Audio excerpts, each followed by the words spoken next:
Prihatin TV, suara prihatin rakyat. Maknanya menggelapkan duit derma ni sama dengan menggelapkan duit zakat. Tian Chua pernah terlibat mengatur pertemuan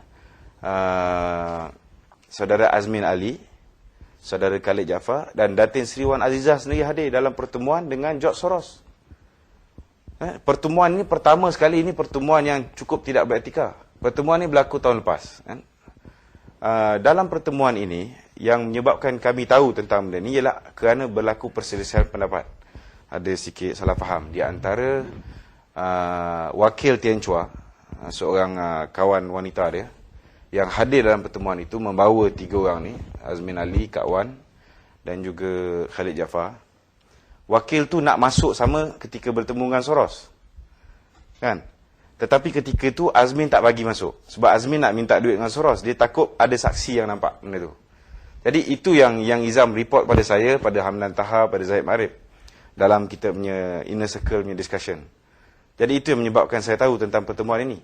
Jadi pertemuan ini pertama sekali. Permergian mereka ni jumpa Soros pun tak pernah dilaporkan kepada MPT. Saya ahli MPT Keadilan, ahli Majlis Pimpinan Tertinggi Keadilan. Tak pernah dilaporkan. Dan selepas pertemuan itu juga, MPT tak pernah dilaporkan tentang perjumpaan ini. Okey, pertama sekali, kalau benda ni dilaporkan kepada MPT, saya tak fikir ada orang Melayu yang sanggup terima duit daripada Yahudi. Kan?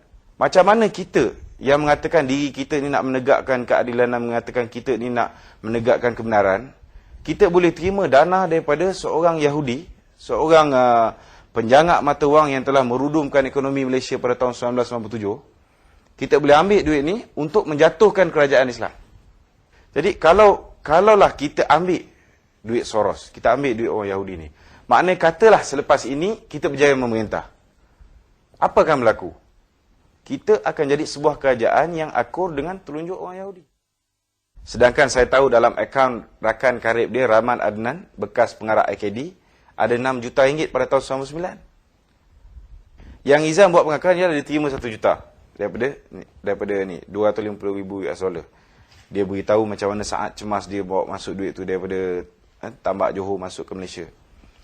Dan bila saya tanya mana pergi duit ni, Izam mengatakan duit ini dia buat poster. Saya tanya dia takkan buat poster Anwar Ibrahim. Dia kata dia buat poster Anwar Ibrahim yang gambar Anwar dan bawah tu ada 4 orang presiden Barisan Alternatif. Saya cakap takkanlah sampai 1 juta. Dia kata 1 juta. Allah Ta'ala nak tunjukkan, saya siasat, saya dapat tahu bahawa kos untuk buat poster tu cuma 110,000. Dibuat oleh Datuk Sanusi Abdullah. Sanusi ni. Okay. Balance je 890,000 mana. Contoh macam ni kan. Duit masuk berjuta-juta ringgit.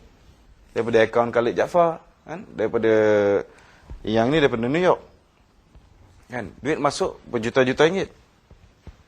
Ini, okey, yang ini bukti menunjukkan bahawa Khalid Jaafar menyimpan dana di Citibank New York. Dan mereka tunjukkan kepada saya betapa kotornya apa ni saudara Khalid Jaafar, Azmin dengan Izam.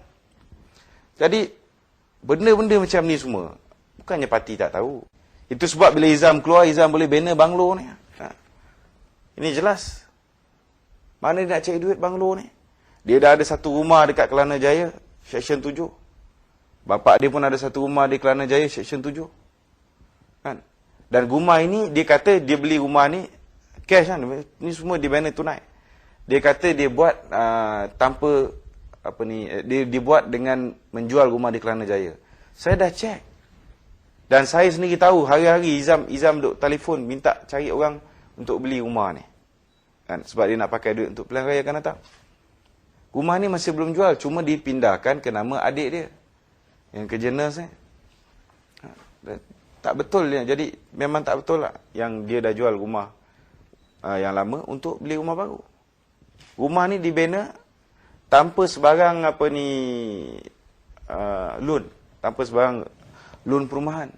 Tanah pun dekat 14,000 kaki persegi. Kan? Saya tengok signage yang diletakkan dekat dengan rumah dia tu, di tanah-tanah situ. Kawasan tanah situ RM40 satu kaki persegi. Kalau 14,000 lebih kurang dalam 560,000. Bangunan ni, saya tanya dengan kontraktor. Sebab bapak dia beritahu dengan saya dibuat dengan RM300,000, RM350,000. Saya tanya dengan mana-mana kontraktor, dia kata no way boleh buat rumah ni dengan harga RM350,000. Tak boleh. Tapi bapak dia kata RM350,000. Okey, katalah RM350,000. Campur RM210,000 tanah punya harga. Dah RM560,000. RM560,000, kemudian bila dia pindah ke rumah ini, dia telah bagi orang semua dia punya perabot-perabot dia. Dan dia import kayu jati daripada Jepara, daripada bawah sampai ke atas rumah dia. Bilik anak dia semua sekali penuh dengan kayu jati Jepara. Saya tahu dia terima duit ni. Tetapi duit yang dia terima pukal tahun 1999 ni dia simpan. Dia simpan untuk dia live lavishly, dia hidup mewah untuk 5 tahun akan datang. Kan? Dan daripada masa ke semasa bila dia nak buat program, contoh nak buat demonstrasi, saya cakap dengan dia saya perlukan RM5,000. Okay? Apa yang dia akan buat? Dia akan minta dengan Datuk ni RM10,000, dengan Haji ni RM10,000, dengan orang ni korporat ni RM10,000, dengan orang ni D RM10,000. Si A mungkin bagi RM8,000, yang B bagi RM7,000, yang C bagi RM5,000, yang D bagi RM4,000. RM5,000 saja diberikan kepada saya. Balance dia ambil. Faham tak? Dah lah dia tak pakai yang bajet besar tu, dia ambil pula yang kecil-kecil ni. Lepas program, saya bagi resit pada dia. Contohnya resit printing RM1,400. Dia akan minta pula dengan orang ni. Kadang-kadang dia jumpa orang ni balik. Kan kata dia minta RM10,000, orang tu bagi RM7,000. Kan Datuk Kamarul pun selalu kena minta ni. Kan? Katalah dia minta RM7,000, orang tu bagi RM3,000 lah kan. Dia akan tunjuk, ni kurang lagi RM1,400 ni Tok, tolonglah. Kan? Dengan orang ni pun dia minta lagi. Satu bil tu dia boleh guna untuk minta dengan 2-3 orang. Jadi betapa kotor dia. You just imagine lah kan. Macam mana saya nak biarkan je tengok benda ni berlaku. Sedangkan dalam akaun pemuda RM300 lah. RM300 ni. Itu sebab sekarang ni, orang keadilan ni, selagi dia tak pecahkan mental block dia.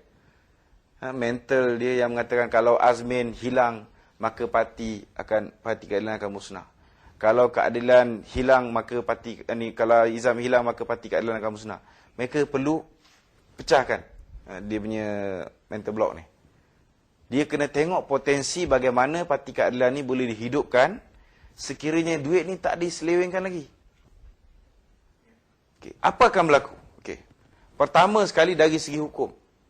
Okay. Dari segi hukum, dari segi Islam, dari segi hukum. Boleh tak kita undi parti yang macam ni? Haram hukum dia. Sebab parti ni jauh lebih teruk daripada parti yang mengamalkan rasuah. Okay. Orang yang mengamalkan rasuah, dia menerima habuan, luluskan sesuatu, dapat habuan. Sebagian besar dia belanjakan untuk diri dia, sikit dia tempias untuk anak buah dia. Okay. Tetapi parti ni jauh lebih teruk. Parti ni terima dana yang disumbangkan oleh orang ramai untuk perjuangan. Kalau yang bukan Islam derma ni, dia mungkin derma biasa je. Tetapi kalau orang Islam derma ni, ada di antara mereka yang menderma atas dasar Islam. Belanjalah sebahagian ke harta kamu di jalan Allah. Maka mereka menganggap apa yang mereka sumbangkan ni adalah sesuatu contribution mereka untuk Islam. Kan? Ada juga yang niat akad zakat ni, niat zakat. Maknanya menggelapkan duit derma ni sama dengan menggelapkan duit zakat. Jangan lupa bantu like dan subscribe Prihatin TV. Sehingga bersiaran lagi. Assalamualaikum.